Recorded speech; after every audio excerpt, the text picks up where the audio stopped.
Okay, so let us continue our discussion on WKB approximation. Remember, our aim was to study the approximate solution for the wave function psi of x that solves the time independent Schrodinger equation. And for that, we had chosen the form of the psi of x, the wave function, as e to the power I by h slash s of x, as we have shown here. But as explained in the previous class, the wave function is just not a phase, it also has some amplitude. So that is why we have made this s of x function to be a complex function such that we can write this in the form that we had introduced earlier as square root rho of x, then exponential e to the power I by h bar into s of x. So that choice of s of x to be complex enables us to write it in the most general form.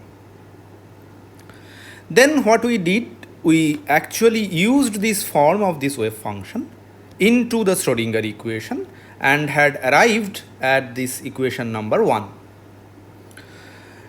The comment that I made in the context of this equation number 1, after we had put this WKB type solution into the Schrodinger equation, is that the first term in equation 1, I h bar s double prime, is small when the potential v of x in the Schrodinger equation is slowly varying. So that is a very important statement, and we tried to understand the meaning of that statement by first choosing v of x to be a constant potential v naught.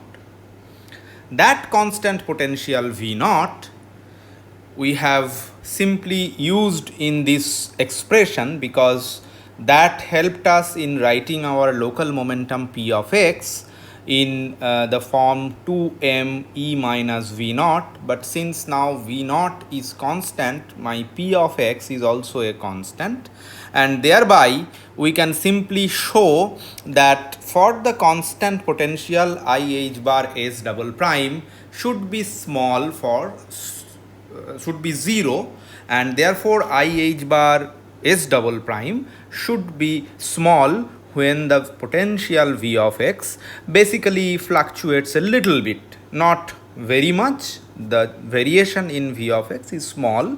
If it is a slowly varying potential, then we should expect that I h bar s double prime be small. Now the question is how we can mathematically say that this term I h bar s double prime is small. That can be done, or that can be said by taking the limit h bar going to 0. And we have also commented on this limit, saying that this is a mathematical way of writing the or taking the limit, although we know that h bar, the Planck's constant, is a fundamental constant. Still, we are trying to treat this quantity as a small parameter, and as a small parameter h bar, we are using this h bar in the expansion of s of x, which we have written in equation number 2. Then what we did is that we had used this expansion of s of x into this equation number 1, which we had obtained by substituting the wave function into the Schrodinger equation, and we have finally arrived at equation number 3, where we had separated different orders of h bar. For example, these first two terms were of order h bar to the power 0, the second two terms are of order h bar, and then we have neglected higher order terms in h bar. Then we gave the standard argument that if this is 0, then separately the coefficients of h bar, different powers of h bar, should also be 0. And by that argument we arrived at this equation number 4 and 5. So that's what we basically did when we discussed this WKB expansion. Now let me come to the discussion which we want to do today. So what we want to do today is we want to start with the equation which we had written in the previous class, which is this equation, which is the expansion of s of x in powers of in powers of h bar, and this expansion we had put into the Schrodinger equation and we have obtained this final form. Now remember that this first two terms is basically order 1 terms, or to be more precise, these are order h bar to the power 0 terms. The second two terms are order h bar terms, and we know that we have to equate the coefficients of different powers of h bar to be equal to 0. That means separately this term and this term are identically 0. That is why we are able to write down these two equations. Because they are identically 0, I can always write s0 prime square to be equal to p square of x. Because 2s0 prime s1 prime minus is0 double prime is equal to 0, I am allowed to write this equation. So the reason that I was able to write this is lying in the fact that this is identically 0, this is identically 0. So now I know that this second term must be smaller compared to these first two terms. So that is the claim that we are going to make. The second term is much smaller than the first term.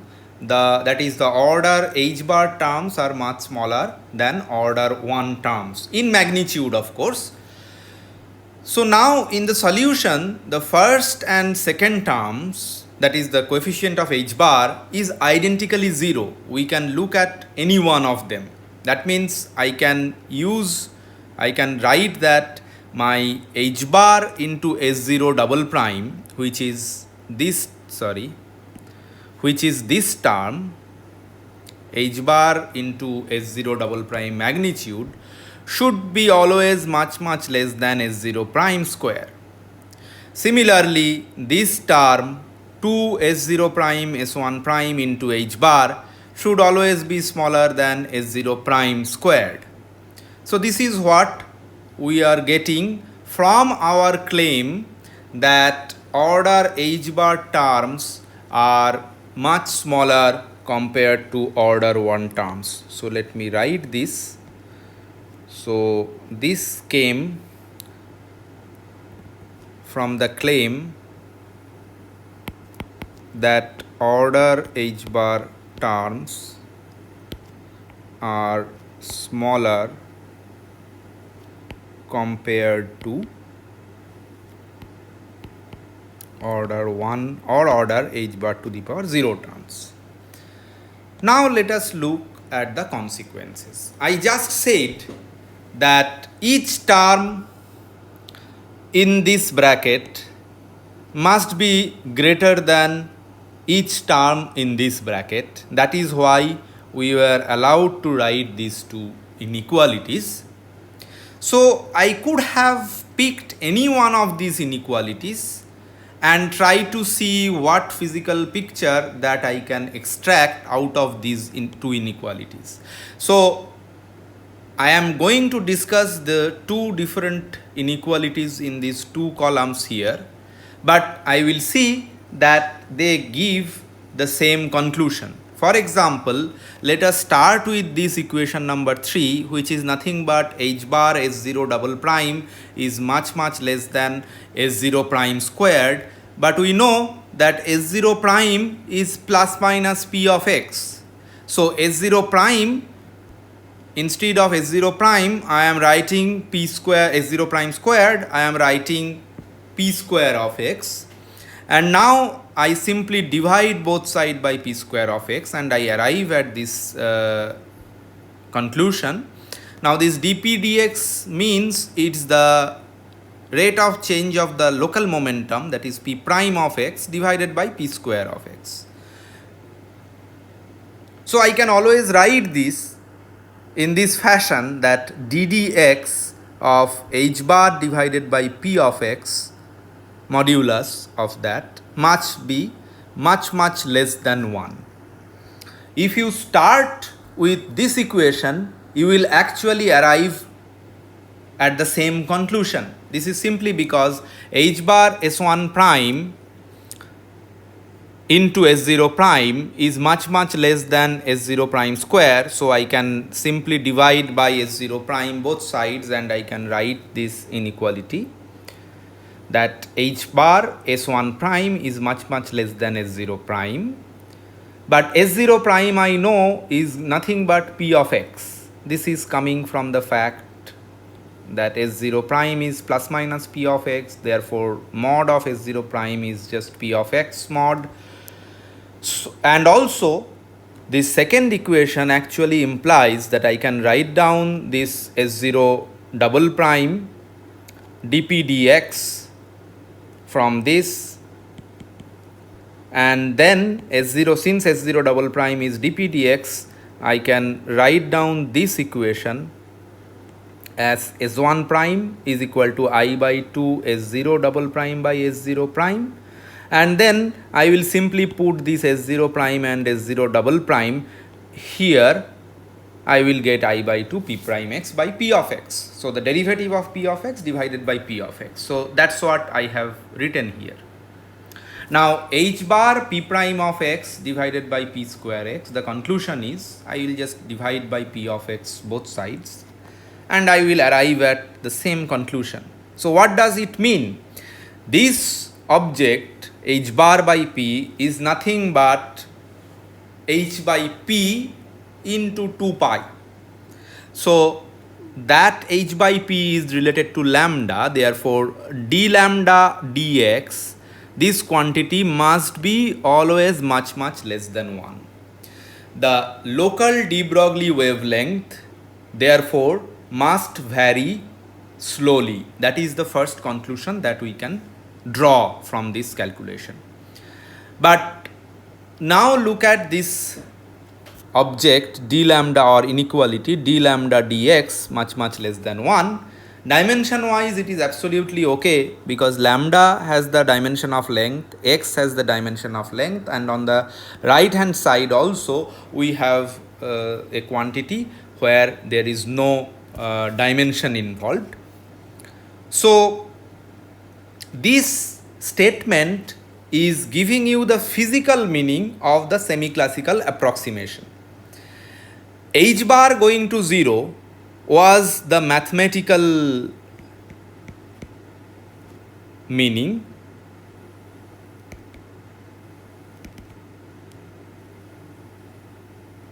or I should say mathematical input, but the statement that d lambda dx varies very slowly is the physical input. That is the physical meaning of this.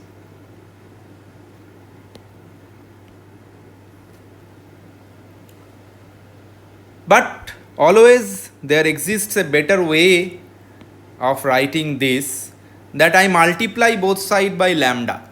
So I will have mod of lambda into d lambda dx is always less than the de Broglie wavelength lambda. Of course, you remember all these quantities are the local quantities. Now, how much the de Broglie wavelength changes? What does this inequality mean? This means that this gives us the amount by how much the de Broglie wavelength changes over a distance equal to the de Broglie wavelength itself. So I am multiplying de Broglie wavelength with the change in the de Broglie wavelength. So therefore, this equation tells us, or inequality tells us, that how much the de Broglie wavelength changes over a distance equal to the de Broglie wavelength itself, this will always be smaller than the de Broglie wavelength. So that is what is the physical meaning. Now, with these inputs in our mind, let us actually talk about the rate of change of the potential, because that is what essentially we are interested in, because we are saying that this method is applicable when we are having slowly varying potential. So what is the physics meaning of slowly varying potential? Let us try to understand that. Okay, so to understand that, let us recollect that we had written the local momentum squared as 2m into e minus v of x. There is nothing quantum about it. This is simple classical mechanics. And then what we did is that we, based on this local momentum, we had actually constructed our whole approximation method finally. So now let us start from this equation and let us take the derivative d of this object. So I have 2p times p prime is equal to minus 2m. E of course is a constant, so I will have dv dx. Therefore, I will arrive at this step where I will have an equality which is 1 by m p into p prime mod of that is equal to mod of dvx dx. So this quantity on the right hand side is telling us what is the rate of change of the potential. Now we do nothing, we simply multiply both sides by the local de Broglie wavelength h by p of x. And then I know that this h can be written as 2 pi h slash, because h slash is nothing but h by 2 pi. So this is 2 pi h slash by m into p prime, because this p can get cancelled, and this object is nothing but the local de Broglie wavelength times mod of dv dx.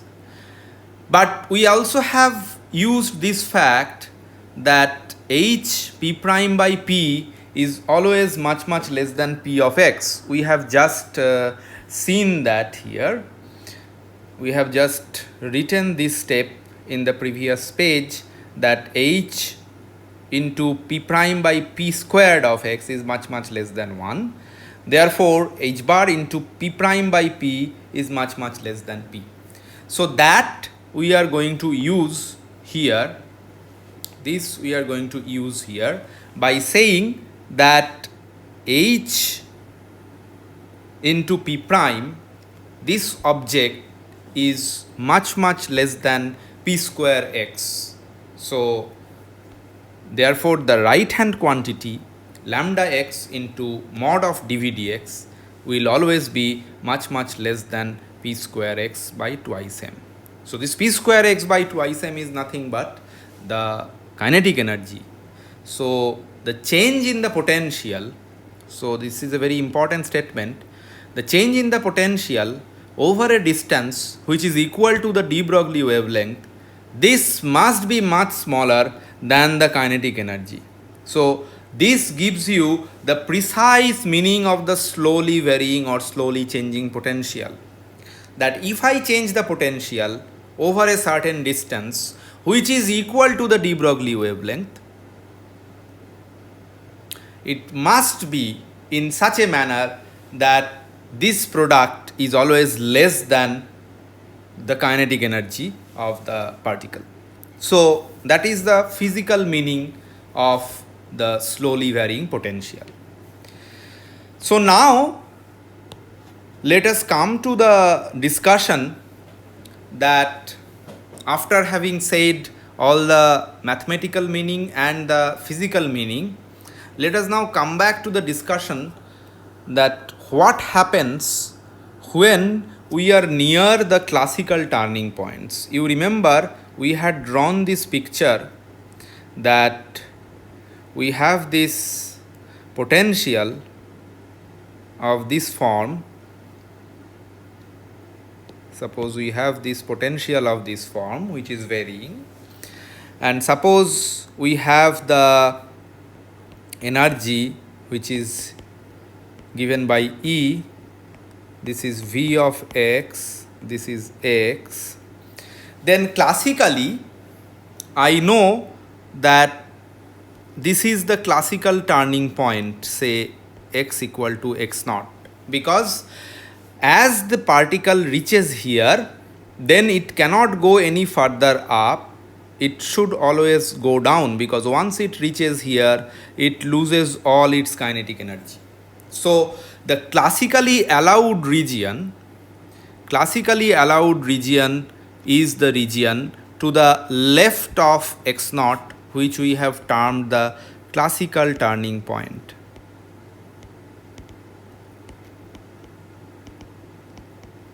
So this region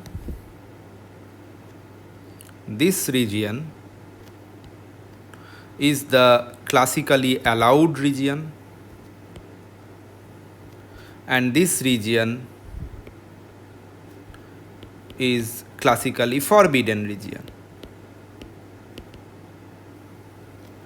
But we are actually interested in the behavior of the WKB wave function in and around this classical turning point.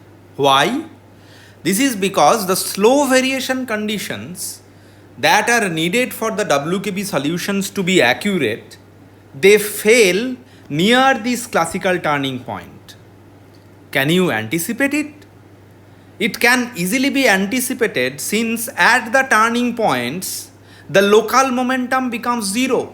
Because if you recall, what was the expression for local momentum? P square x equal to 2m e minus v of x.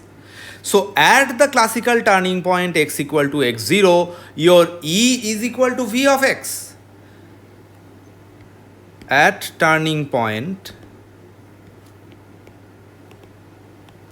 E equal to V of x. That means, that's what I just said, that there is no kinetic energy. The full energy, total energy, which is E, is nothing but the potential energy at the point x equal to x naught. So the local momentum becomes zero, and therefore this implies local momentum becomes zero. This implies the local de Broglie wavelength, which is h by p of x, it diverges at that point. It becomes infinite. So we are in trouble now. We are trying to solve the physical problem of particles in the potentials, and most of the time we are interested in the bound states or energy eigenstates. So here is the problem that we are facing near the classical turning point, that the local de Broglie wavelength diverges, the local momentum goes to zero. Now the solution near the neighborhood of the classical turning point x0, where E minus V of x0 is 0 and the local momentum is also 0, is important, that we have to first appreciate. So let me write this. The solution near the neighborhood of the classical turning point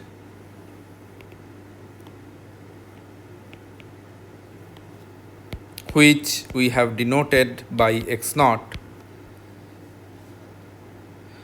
where we know that E minus V of x0 is equal to 0, and therefore K of x0, which we said P of x0, is equal to 0.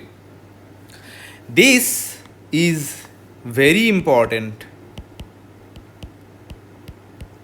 in the whole solution, because it provides the solution which should join on smoothly to the solution in the two regions which are sufficiently far off from x0.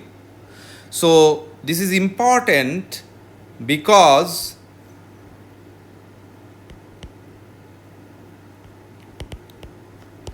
it provides the solution which should join smoothly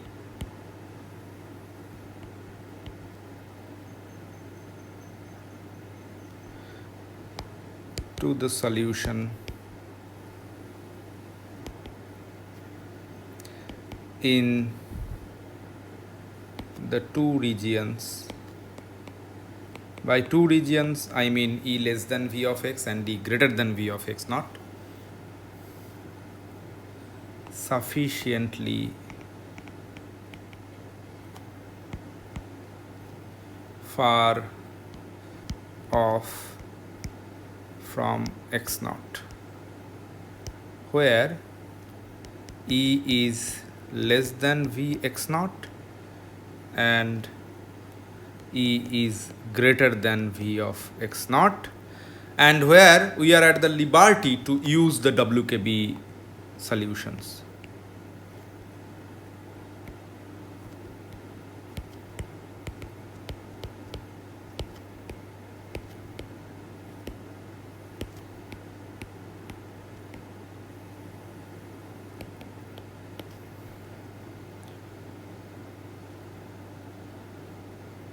And this provides what is known very famously as the WKB connection formula, which brings the or bridges the two simple solutions. So let me again explain, because this is the most important, at the heart of the WKB solution. So we have some wave function in this region, we have some decaying wave function in this region. So this is your E greater than V of x, this is your E less than V of x region. So we have the left hand side, which is classically allowed region, and we have the right hand side, which is classically forbidden region. But of course, in quantum mechanics, there can be particles which can actually tunnel through, or they can decay into the classically forbidden region. So there is one wave function to the right of x0, there is another wave function to the left of x0, and these two wave functions, we have already written their form extremely beautifully when we discussed in the previous class. So these are the two forms which we called the WKB wave functions, but these are valid when someone is far off from the point x0, which is the classical turning point. So now what I am saying is that we have these two different wave functions in two different regions, which I have termed the WKB wave functions. But then suddenly I realize that my whole scheme does not make sense as we approach this point, which is the classical turning point. Because there, this object E minus V of x goes to 0. So therefore, I have k of x equal to 0, I have p of x equal to 0, I have lambda of x which diverges. So we have to figure out some way such that I can actually bridge the solution that is to the left of x naught with the solution that is to the right of x naught by some means, by doing some kind of analysis near this classical turning point, because as given or as it is, this is not going to work out. I will never be able to figure out what type of wave function should be there in this region. So I have to use some other method or other approximation. So for that, what should we do? What should we do is the following. We will assume that we are looking close enough to the point x equal to x naught. Look close enough to x equal to x naught. So focus on the region at the neighborhood of x equal to x naught such that V of x, however carved it is at that region,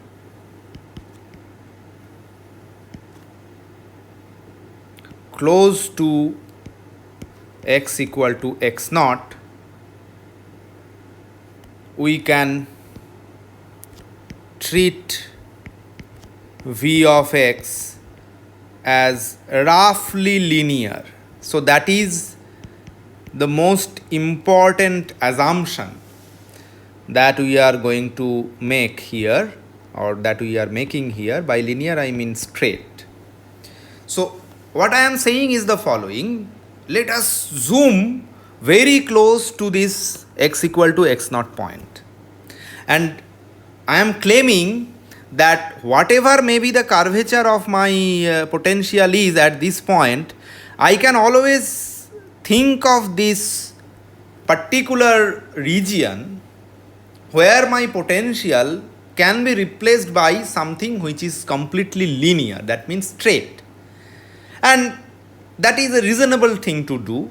So we can write v of x by expanding it around this classical turning point x equal to x naught, and we should retain terms only up to linear order in x minus x naught.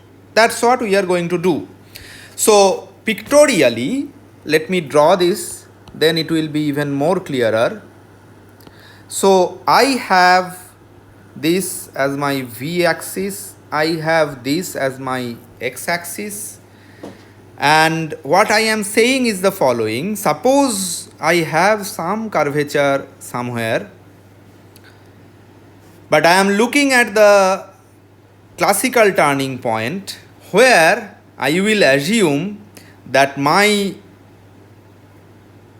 potential is completely linear in that region. It's straight. That is the assumption that we are making here. So here is my energy, capital E, this is v of x, this is x, this is my turning point x equal to x naught. And this region we have v of x greater than E, this left of x naught we have v of x less than E. The left side and the original v of x plot is this one.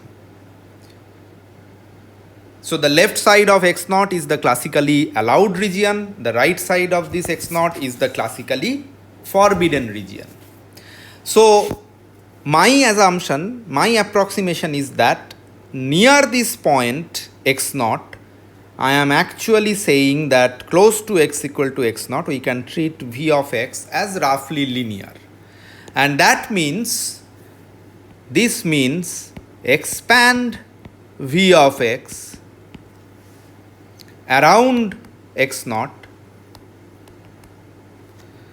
and retain terms up to linear order in x minus x naught. That's what I should do. That means I will write v of x as v of x naught plus dv dx evaluated at x equal to x naught into x minus x naught plus higher order terms in x minus x naught.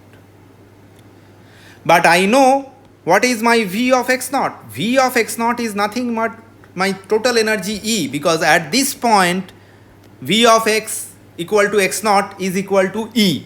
So this is E plus x minus x naught is there, but what is dv dx evaluated at x equal to x naught? That is nothing but the slope. This is the equation of the straight line. So let me write, I cannot write m because m is mass, but generally we denote slope by this letter m. So let me call this as m star. So this m star is the slope dv dx evaluated at x naught, and therefore it is a straight line by our assumption. So for this particular picture that we have drawn here, this plot, we have m star positive. In fact, if we had looked at a different plot like this on the left hand side, we had m star to be negative. Now, so let us actually look at the region where we have Vx less than E. That means we are in a region where x is less than x naught, and in this region we have x greater than x naught. So the regions are divided by this point x equal to x naught, which is the classical turning point. So let us look at x equal to x less than x naught, this region. So what is there? We know that x equal to x less than x naught, in that region my Vx is less than E. So E greater than V of x in that region at the left of x equal to x naught, and therefore we can write E minus V of x to be equal to m star into x minus x naught. Sorry, it should be minus of this thing, so this has to be written as x naught minus x. And once we have written E minus V of x, we can write the local momentum as square root 2m E minus V of x, which is nothing but square root, the linear order, square root 2m m star x naught minus of x. So of course this was our position dependent momentum, and at x equal to x naught, p of x naught equal to 0. That we can see exactly from this expression. And therefore, what is my lambda?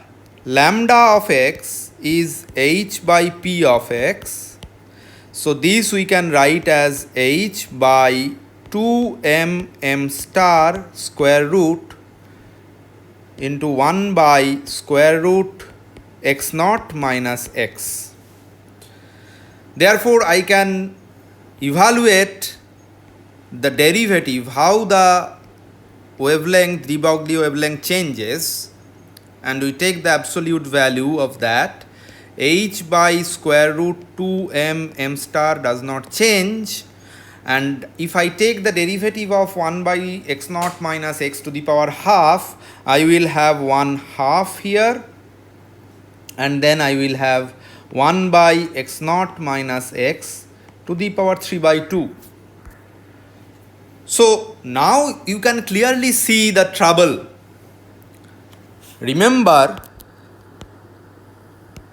the fact that validity of the semi-classical approximation or the WKB approximation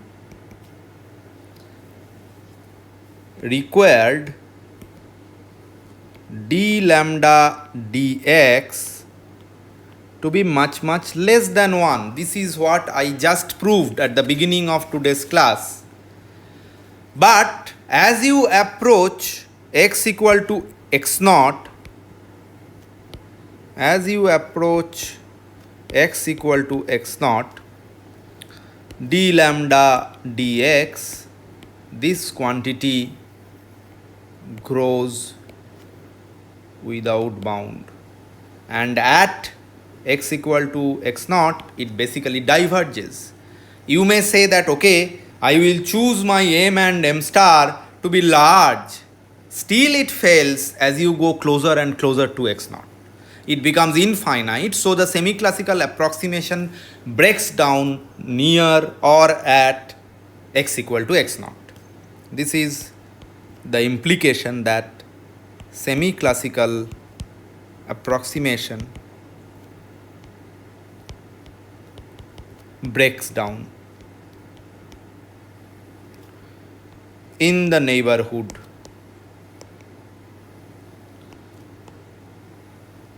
of classical turning point.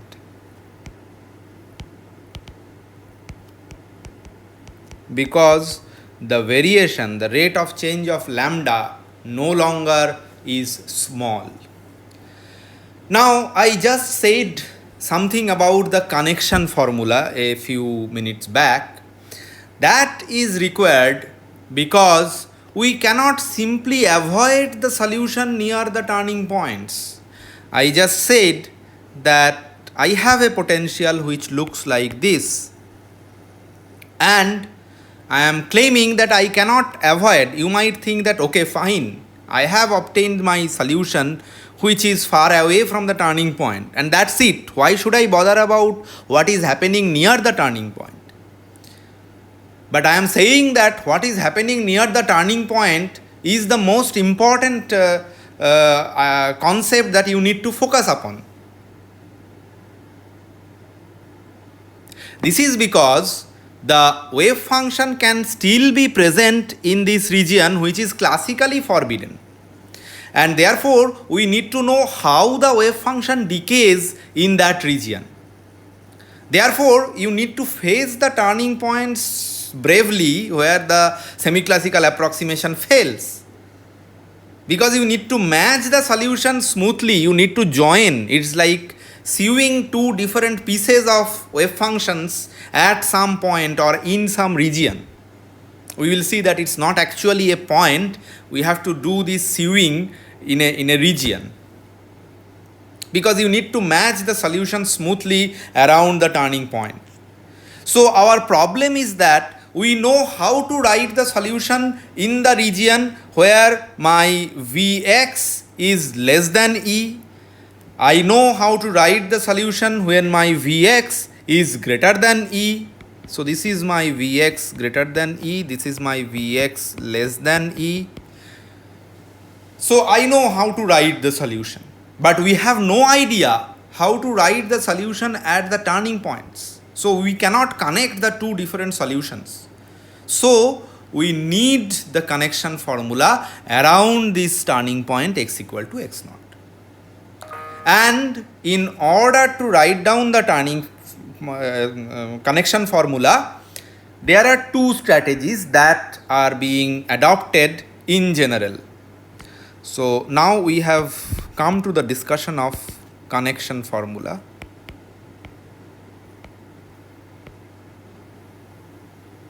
In fact, formulae. There are two strategies. And I will write these two here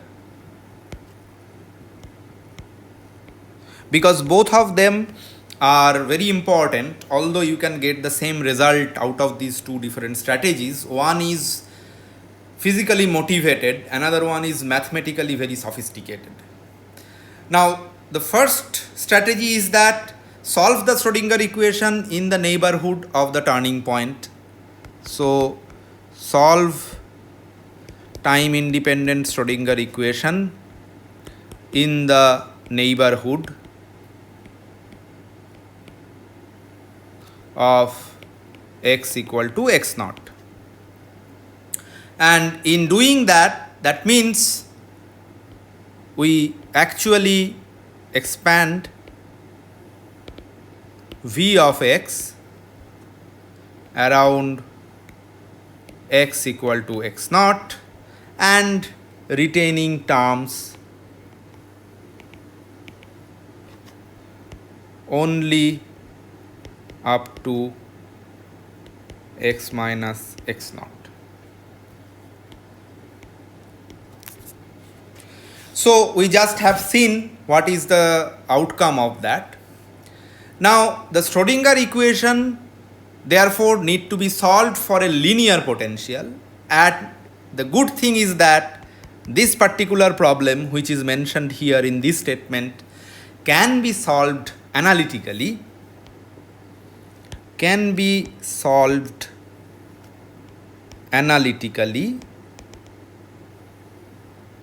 and the solution are known as Airy functions. Again, just like some special function that you had learned in your other courses, particularly in PH 204, this is another of those special functions which was discussed and discovered by one British astronomer whose name was Airy, and it is essentially expressible in terms of the Bessel functions of order 1/3. However, we will look into this, what exactly these quantities or these objects are. And this solution, that means whatever solution we have obtained near the turning point, this has to be used to match the two other solutions in the two different regions. So this solution, let us denote this solution by say psi of p, which stands for patching, because essentially you are patching the two different regions. So this wave function psi of p actually does the work of patching two different solutions on the two sides of the turning points. So this solution psi p should be used to patch together or join together the solutions in the regions where v of x is less than e and v of x is greater than e on either sides of the turning point, and also sufficiently far away from it. Thus, the two simple solutions will be get connected through this interpolating solution or psi of p patching solution, whatever you would like to say. So this is your strategy 1. What is the strategy 2? This is very elegant mathematically. Strategy 2 is that it is based on the recognition that the two solutions in the region E less than V and E greater than V are basically the solutions of the same differential equation. So that is the first thing that you should notice. The two solutions in regions E greater than V of x and E less than V of x are basically solutions of the same equation.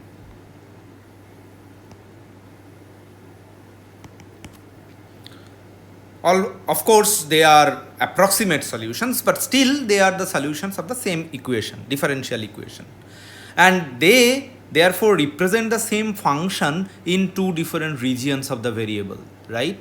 So the function that you have written, for example, h bar kappa in the right side of the turning point where your v of x was greater than e, we had written this as 2m v of x minus capital E, where vx was greater than E, and h bar k we had written as 2m E minus v of x square root.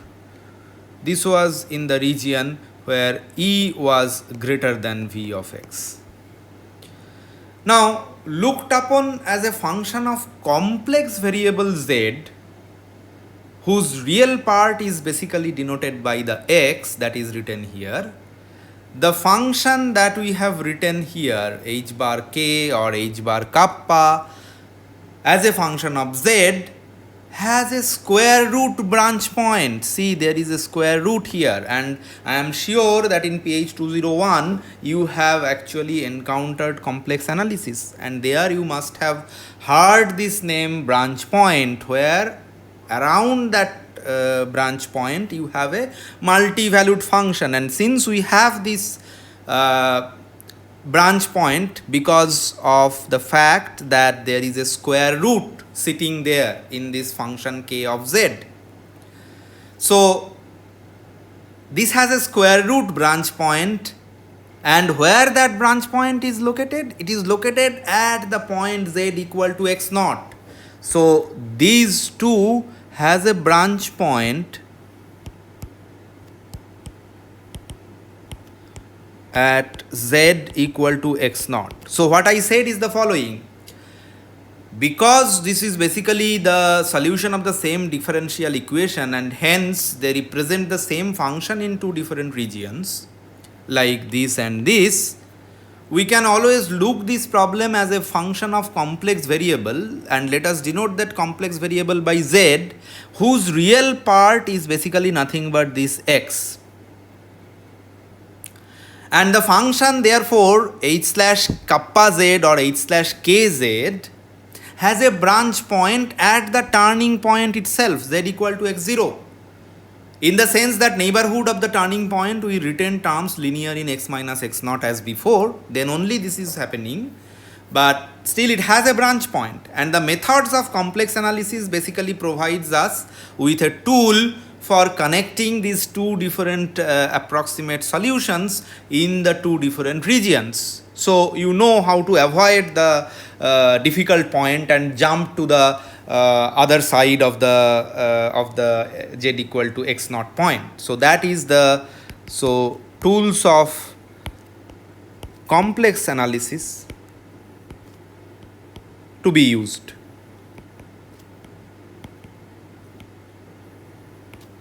Since I do not know how far this has been covered in your mathematical physics course, we will follow strategy 1.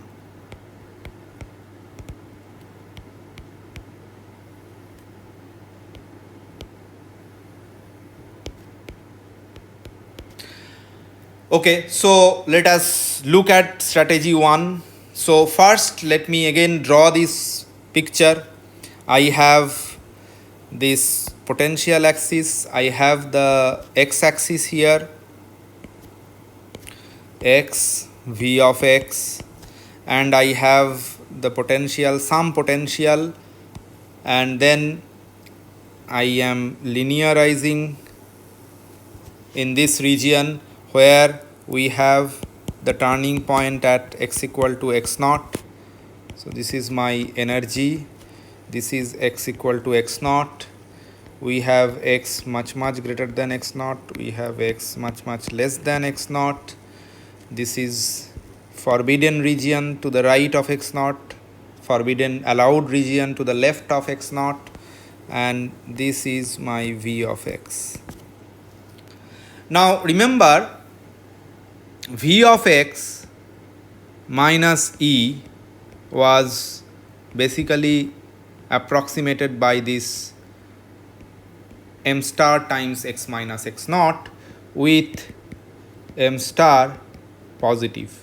This is what we did for the points x in the vicinity of x naught.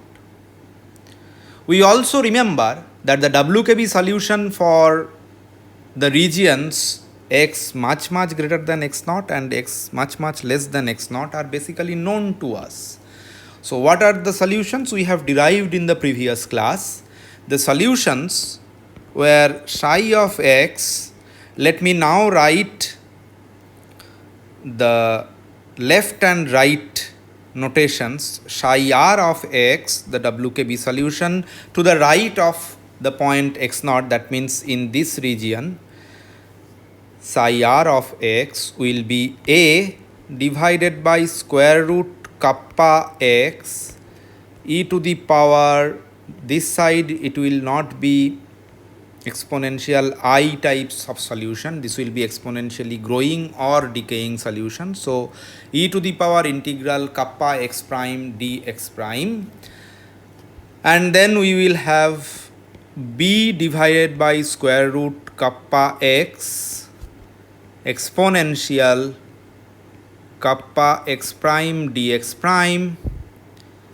This is in the region where x is much far away from x naught. What should be the limits of these integrals. Of course, the lower limit should start from the turning point, and we are going towards right, so this will be x. Here also it is from x0 to x. So this is the solution to the right of the turning point. What is the solution to the left of the turning point? If you write this psi L of x, then it will be some other constant divided by square root k of x e to the power.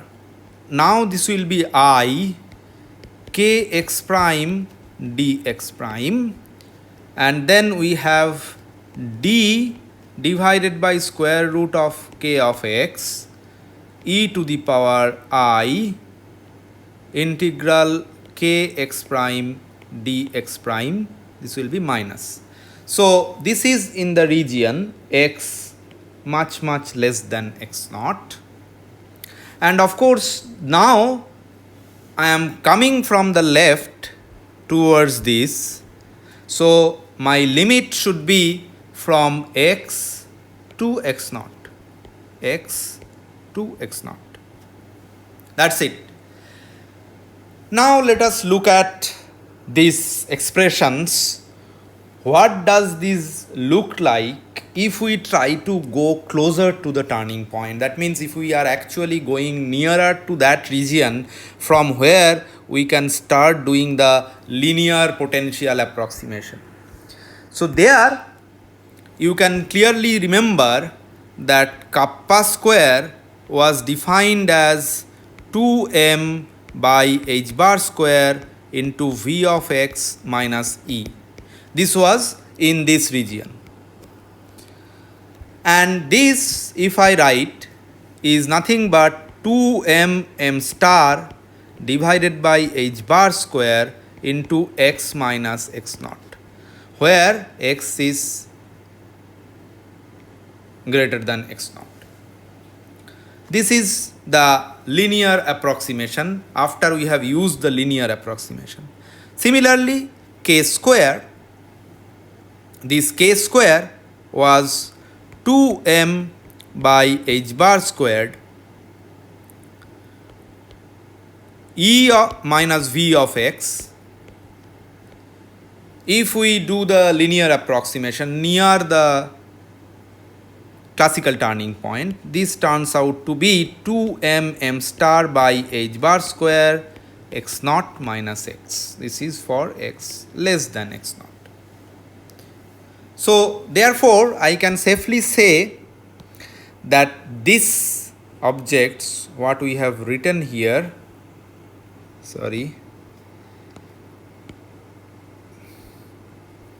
these are basically the linear approximation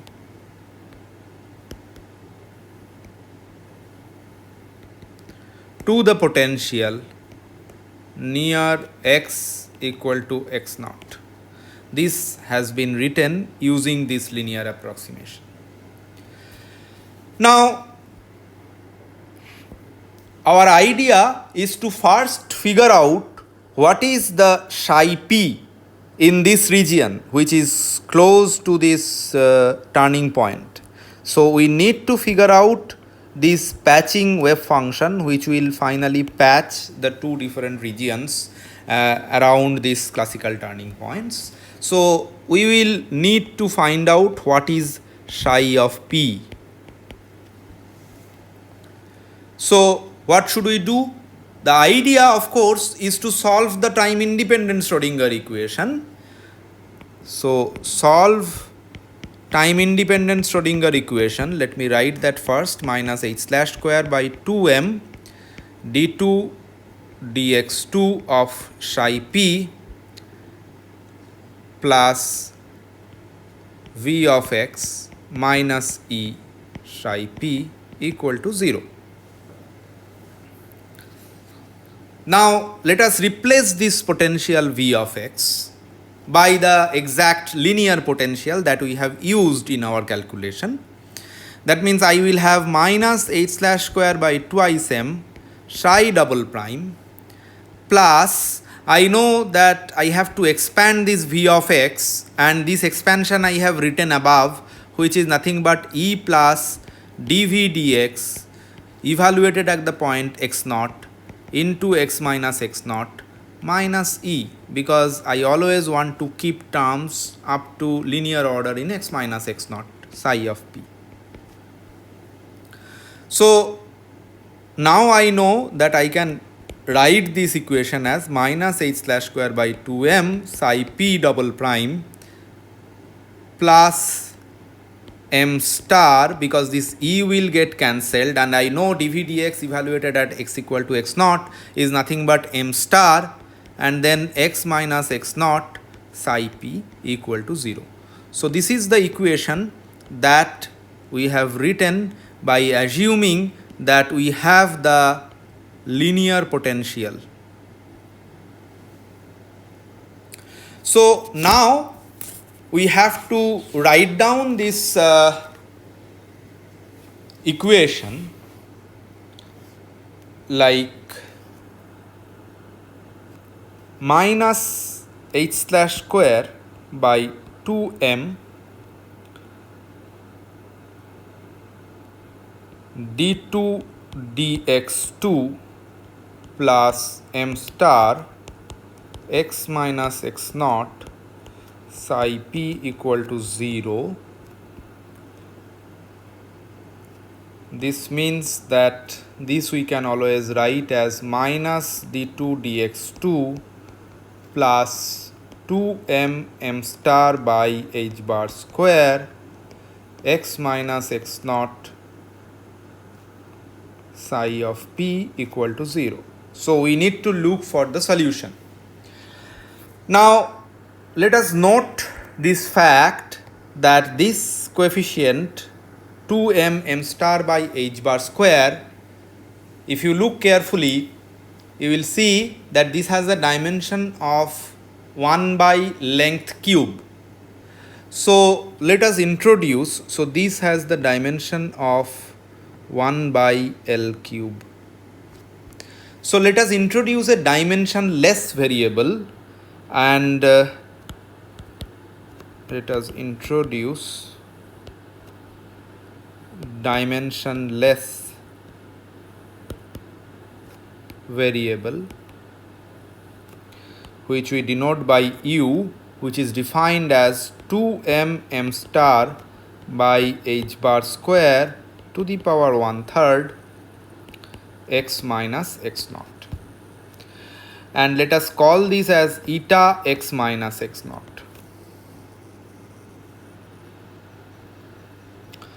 Therefore we can write this as x minus x naught as h bar square by 2m m star to the power 1/3 into u, because u I have defined as this, I can write x minus x naught in terms of u. So this equation can be written as minus d2 dx2 plus 2m m star by h bar squared x minus x naught psi of p equal to 0. I can write this as minus 2m m star by h bar square to the power 2/3 d2 du2 plus 2m m star by h bar square to the power 2/3 u psi of p equal to 0.